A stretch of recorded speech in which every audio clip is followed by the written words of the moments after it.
So now we'll discuss about the different application of this Biot-Savart's law. So one of the first application we are going to find out what? That magnetic field into strict conductor carrying current. Okay. So for this we have taken a straight conductor AB which is carrying current I. You can see that one. Let P is the observation point. That means here we are finding what is the total magnetic field due to this conductor AB. Okay. Now as we have to apply the Biot-Savart's law, so we need to take a what current element. So that's why this is a current element dl. Okay. Let this current element dl is at a distance r from this point P. Okay. Now you can see here there is another term is the A. So what is this A? A is actually here what? It is a perpendicular distance of the point P from the conductor AB. So here that is important, you need to know. So what? This A is the perpendicular distance. So it is the perpendicular distance of the point P from the conductor AB. Okay. Now and this theta is the angle between what? DL vector and R vector. And this angle in this right angle triangle, what you got? PYX in the right angle triangle. This angle is what? That is phi I have taken. Okay. So now discuss this much only. Then afterwards I will tell you what to do. Now, so let's apply this, what, that Biot-Savart's law, and let's find out what is the magnetic field due to this current element dl. So here, using that or applying Biot-Savart's law,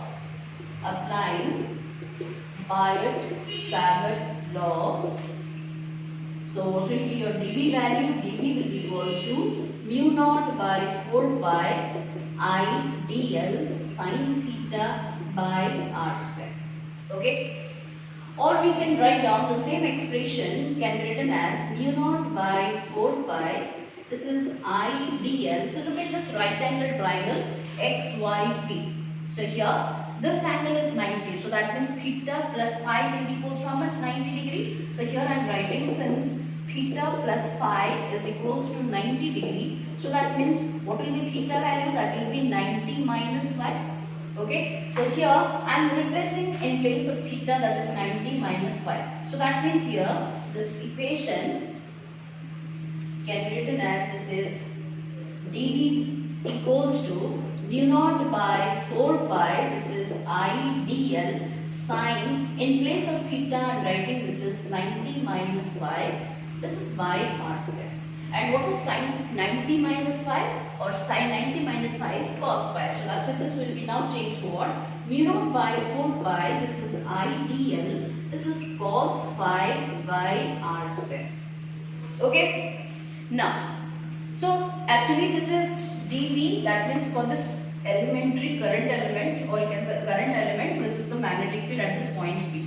Now similarly, why we have to find out for the whole conductor AB, what is the total magnetic field at this point P? So what you need to do? You have to integrate, because for all this, here we will see that the current, that magnetic field's direction at this point P will be exactly the same. That means if you are dividing the whole total conductor into small section, for each section the magnitude, direction of the magnetic field at the point P will be exactly the same. So that's why we are finding the what is the total magnetic field at this point P. So that will be what? The sum total of all. So that's why we have to integrate them. So why we have to do the integration? So that's why in that case what happens is R and dl need to be converted in terms of this, okay, phi only. So that's why what you have to do, look at this triangle XYP. So look here in triangle, that right angle triangle, this is XYP. So here in this case, if I am taking cos phi,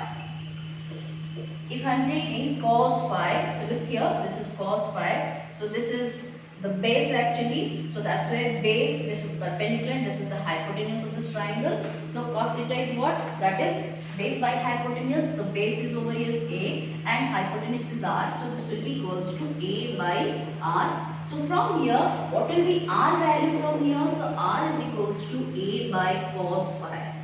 So we got this R's expression in terms of this cos phi. Okay. There is another expression is that dl, that also need to be converted in that form. So that's why in the same triangle, so here, so in triangle XYP, so the same triangle, so tan phi I am taking, tan phi.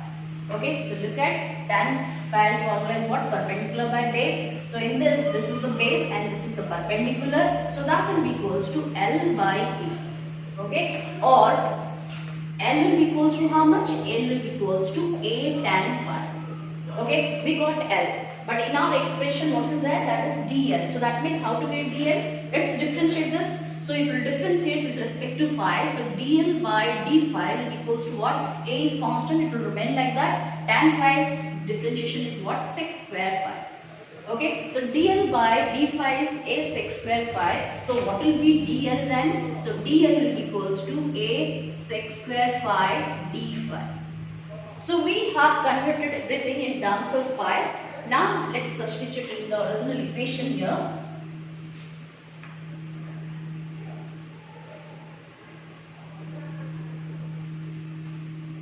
Okay, so let's replace it in this equation. So dV is equals to mu naught by 4 pi. This is I. Okay. Now in case of dl, so what is the expression? This is A sec square phi d phi. Okay. Next is your cos phi is there, divided by r square. What is r here? R is A by cos phi. So it will become what? A square by cos square phi. Okay. So we have replaced all these quantities here. Then we need to do what? The integration.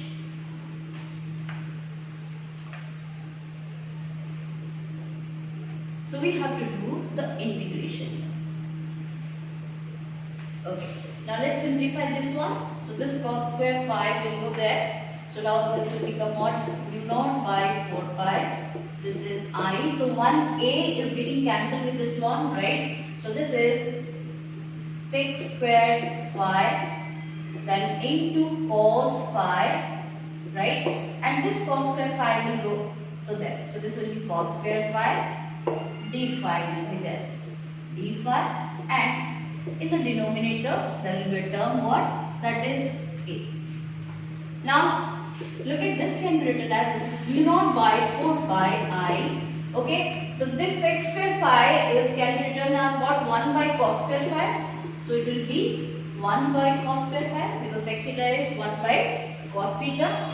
So this is 1 by cos, sorry, this is cos phi, this is cos square phi, then d phi divided by A. So that this and this gets cancelled. Now what is left?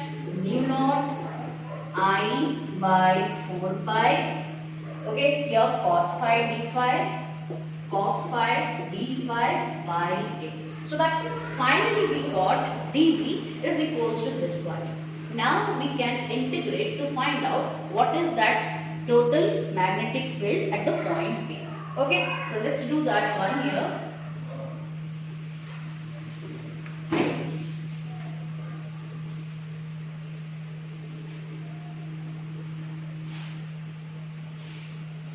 Okay, now here we'll find out what is the total magnetic field B.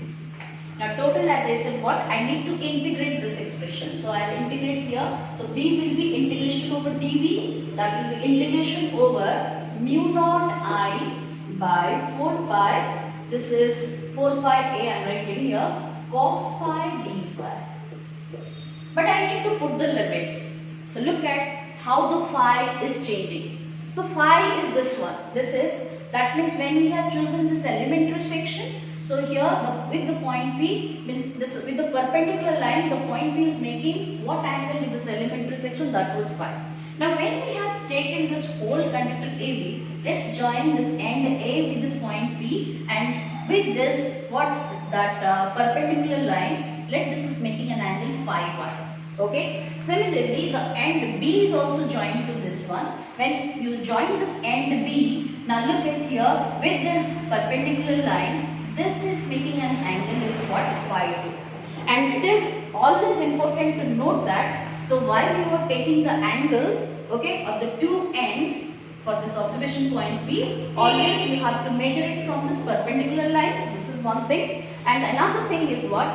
One angle you have to take like this, what? Clockwise. So that means one angle will be like this, clockwise, and the other angle will be just opposite to it. It will be anti-clockwise. So never take both the angles in the same direction. So both the angles should be taken in the opposite direction. So that is important, right? Now let's find out what what is the magnetic field due to this whole conductor. As I said, I need to put the limits here. So here the limits, you can see this angle, means you can say this side of the angle is what, phi 2. So this is the negative side, so that's why this will be minus phi 2, and this one is the positive side, so this is to phi 1. So this is the limit, minus phi 2 to phi 1. Now let's integrate. Now you can see that here mu naught I by 4 pi is constant, so let us take it out. Mu naught I by 4 pi a. So here we are integrating from minus phi 2 to plus phi 1. This is cos phi d phi. Now what is cos phi's integration value? So this is sin phi. Okay. So sin phi. Now let's put the limits here. This is minus phi 2 to plus phi 1. Now we have to put the limits. So mu naught I by 4 pi a. So you will put the limits. So first I will put the first limit. This is sin phi 1. This upper limit minus the lower limit. So this is sine of minus phi 2. Okay. Now we have to simplify this one.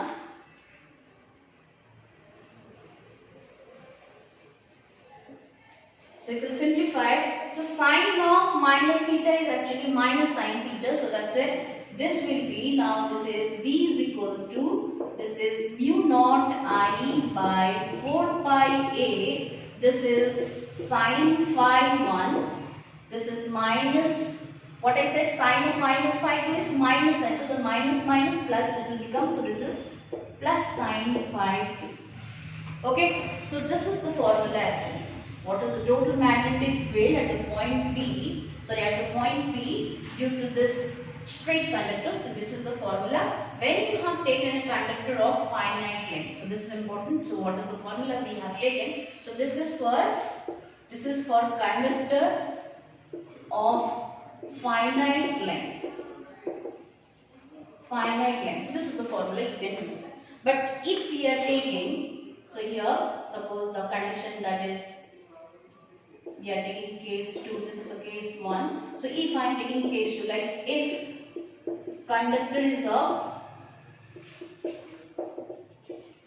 infinite length, now in that case B value will be equals to what? This is mu naught I by 4 pi a. This is sine phi 1 will be equals to what? Sine 90 degree. Plus phi 2 will be also equals to sine 90 degree. So here when I am taking, this is the point P, which is what? That is just exactly midway between this two end of this conductor. And what I said here, AB is what? It is traced infinite length. So in that case, if it is infinite line, so in that case this angle, its maximum will be equals to what? That is 90, and this side also 90, because when it is infinite, the two lines only meet it at what? At infinite distance, or you can say this is what? Two parallel lines we got. So that's why this is what? This is sine 90, and this also phi 2 will be also stretched to sine 90. So this is equals to mu naught I by 4 pi a, and sine 90 value equals to what? That is 1. So 1 plus 1. So this equals to mu naught I by 4 pi a into 2. Or we can write down this is mu naught I by what? This is 2 pi. So this is the formula when we are taking what? A conductor of infinite. And in the same way, so this is what the magnitude part we have calculated. And if you wanted to find out what is the direction at the point B, the direction, we can also use that right hand palm rule or the corkscrew rule to find out what will be the direction at the point B. So here you will look at, here the current's direction is upward, so that means this point B. So what is the direction of the magnetic field? Magnetic field's direction will be what? It will be inward at this point B. Okay, so this is how we have applied this Biot-Savart's law to find out the magnetic field of this what straight conductor. So in the next, again we will use the same law for the second or like different type of conductors to find out what is the magnetic field.